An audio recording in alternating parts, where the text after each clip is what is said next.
Sneha steel and furniture centre Salgare. आमच्याकडे steel भांडी, संसार उपयोगी साहित्य, sofa set, furniture, cooler, dining table, आटा चक्की व इतर साहित्यांचे एकमेव ठिकाण एक, व्हरायटी अनेक। आता शुभ मुहूर्ताची सुरुवात सलगरेतील स्नेहा स्टील मधील खरेदीनेच।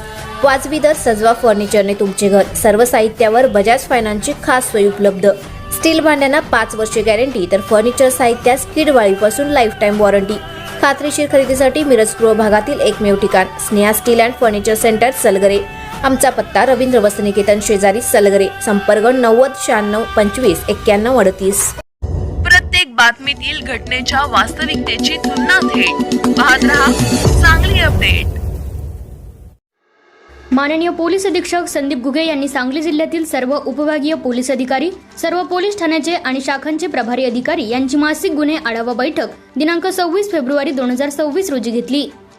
सदर बैठकीमध्ये मागील महिन्यात दाखल उघड गुन्हे, प्रलंबित गुन्हे, अकस्मात मयत, अर्ज चौकशीबाबत माहिती घेऊन गुन्हे उघडकीस आणण्याबाबत सूचना देऊन गुन्हे निर्गती करण्याबाबत आदेशित केले। या बैठकीमध्ये मागील काळातील कायदा व सुव्यवस्थेच्या घटना याबाबतचा आढावा घेऊन येणाऱ्या काळातील सण व उत्सव याबाबत माहिती घेतली। येणाऱ्या काळात कोणत्याही प्रकारचा कायदा व सुव्यवस्थेचा प्रश्न निर्माण होणार नाही याबाबत दक्षता घेण्याच्या सूचना दिल्या। गुन्हे आढावा बैठकीदरम्यान गंभीर दाखल गुन्ह्यांची उकल तसेच इतर उत्कृष्ट कामगिरी करणाऱ्या सांगली जिल्ह्यातील 12 पोलीस अधिकारी व 56 अंमलदार यांचा प्रशस्तीपत्र देऊन गौरव करण्यात आला। तसेच भविष्यात अशाच प्रकारे उत्कृष्ट कामगिरी करण्याबाबत शुभेच्छा दिल्या। तसेच माननीय पोलीस अधीक्षक संदीप घुगे यांच्या मार्गदर्शनाखाली अंमली पदार्थ बाळगणाऱ्या इस्मांवर अंकुश राहावा तसेच त्यांच्यावर प्रतिबंधात्मक उपाययोजना राबवण्यासाठी सांगली जिल्ह्यातील सर्व उपविभागातील सर्व पोलीस ठाणे यांचा स्थानिक गुन्हे अन्वेषण शाखा कार्यालय सांगली येथे अंमली पदार्थ बाळगणाऱ्या रेकॉर्डवरील आरोपींची आदान प्रदान मोहीम आयोजित केली होती। सदर आदान प्रदान कार्यक्रमास एकूण 48 आरोपी हजर होते।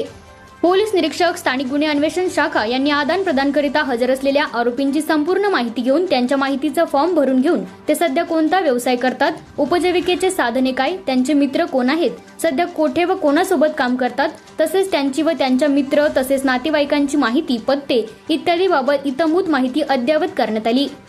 माननीय पोलीस अधीक्षक सांगली यांनी पोलीस ठाण्याचे प्रभारी अधिकारी व पोलीस ठाण्याच्या गुन्हे प्रगटीकरण पथकास त्यांच्या हालचालीवर लक्ष ठेवण्याच्या सूचना दिल्या।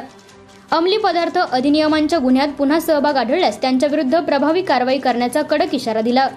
सदर आरोपींना वेळोवेळी चेक करून त्यांची गुन्हेगारी वर्तनात सुधारणा होते की नाही याबाबत पडताळणी करण्याबाबत प्रभारी अधिकारी DB पथक यांना सूचना देण्यात आल्या।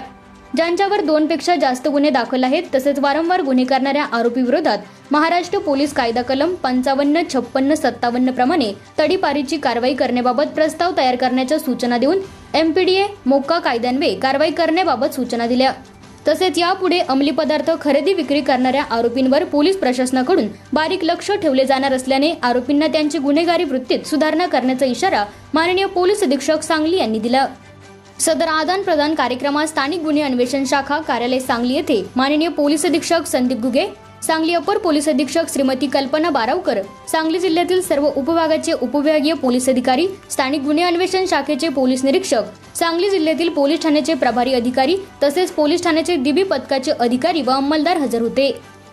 सदरची मोहीम यापुढेही राबवण्यात येणार असून रेकॉर्डवरील आरोपींवर यापुढेही बारीक निगराणी ठेवण्यात येणार असल्याबाबत सांगितले आहे।